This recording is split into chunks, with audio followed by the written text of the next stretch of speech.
Selamat datang, Mystikus Channel.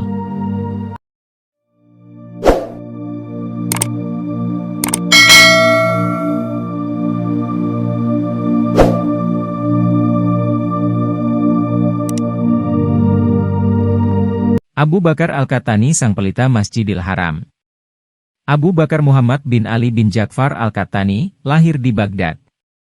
Ia adalah salah seorang anggota dari kalangan Junaid. Ia pergi ke Mekah untuk menunaikan ibadah haji dan menetap di sana hingga wafatnya pada tahun 322 Hijriah, 934 Masehi. Kesalehan Abu Bakar Al-Qahtani. Abu Bakar Al-Qahtani dijuluki sebagai pelita Masjidil Haram.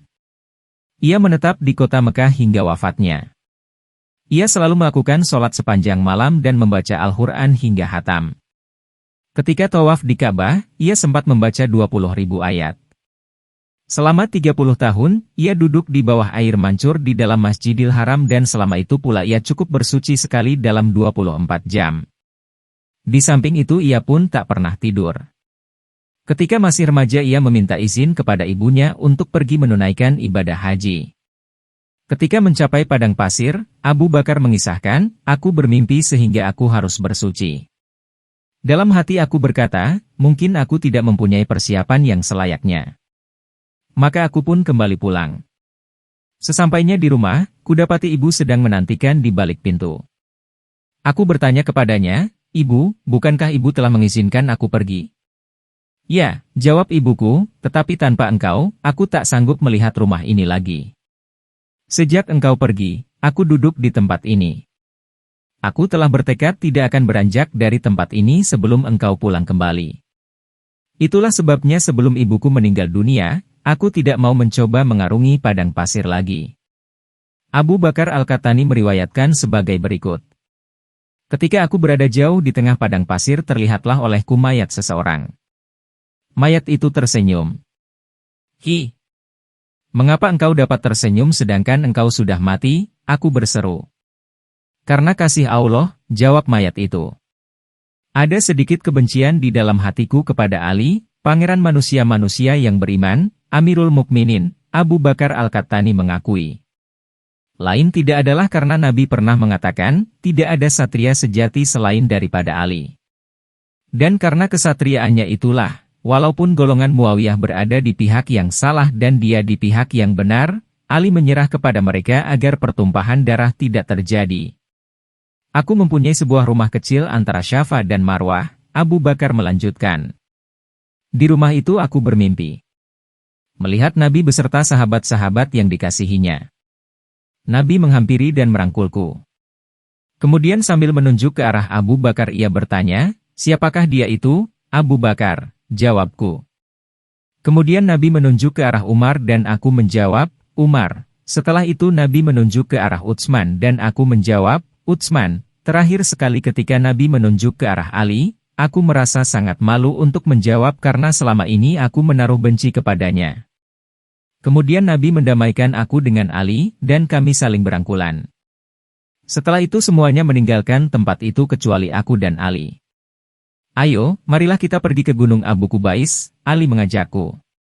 Maka naiklah kami ke puncak gunung itu dan dari tempat itu kami memandang Ka'bah.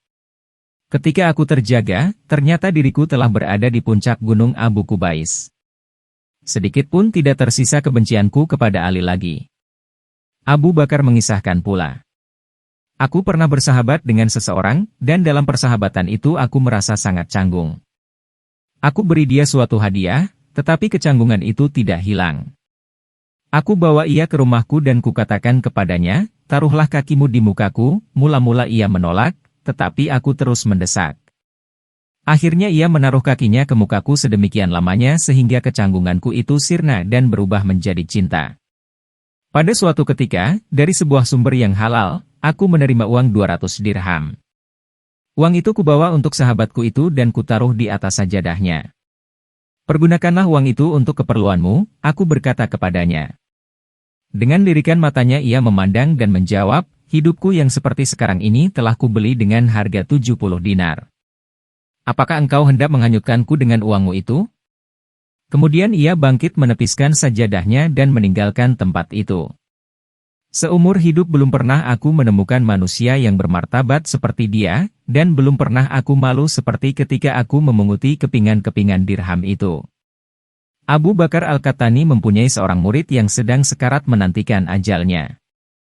Si murid membuka matanya dan memandang ke arah Ka'bah. Tepat pada saat itu seekor unta yang lewat di tempat itu menyepak mukanya sehingga biji matanya tercungkil keluar. Sesaat kemudian, terdengarlah oleh Abu Bakar sebuah suara yang berkata di dalam dirinya, di dalam keadaan yang seperti ini ketika rahasia-rahasia dari yang gaib hendak dibukakan kepadanya ia malah berpaling ke arah Ka'bah. Oleh karena itulah ia dihukum. Apabila berhadapan dengan pemilik rumah janganlah engkau berpaling memandangi rumahnya.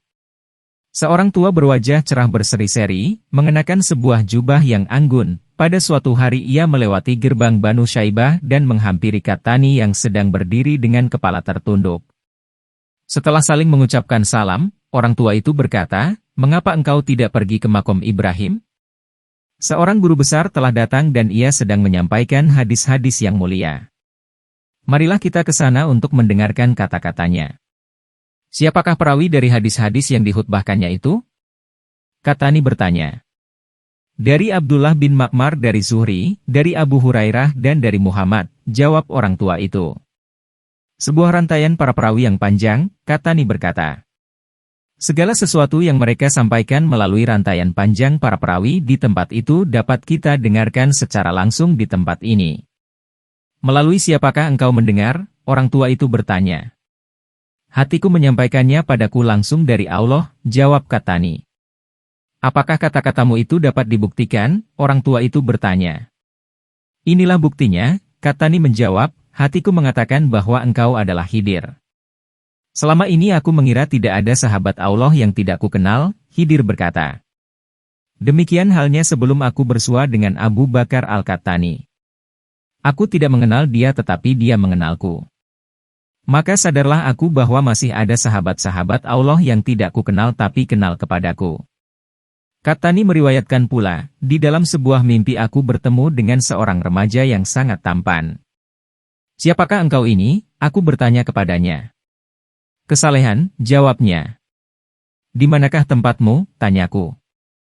Di dalam hati orang-orang yang berduka. Kemudian aku bertemu dengan seorang perempuan hitam yang sangat mengerikan. Siapakah engkau ini? Aku bertanya kepadanya. Gelak tawa, sukaria, dan foya-foya, jawabnya. Di manakah tempatmu? Tanyaku. Di dalam hati orang-orang yang berbuat sesuka hati mereka dan orang-orang yang bersenang-senang. Ketika aku terbangun, aku bertekad, bahwa seumur hidupku aku tidak akan tertawa kecuali apabila aku sudah tidak kuasa menahannya. Jika Anda menyukai Mistikus Channel silahkan like, komen, share, subscribe, dan nyalakan tanda lonceng untuk mengikuti update terbaru. Terima kasih.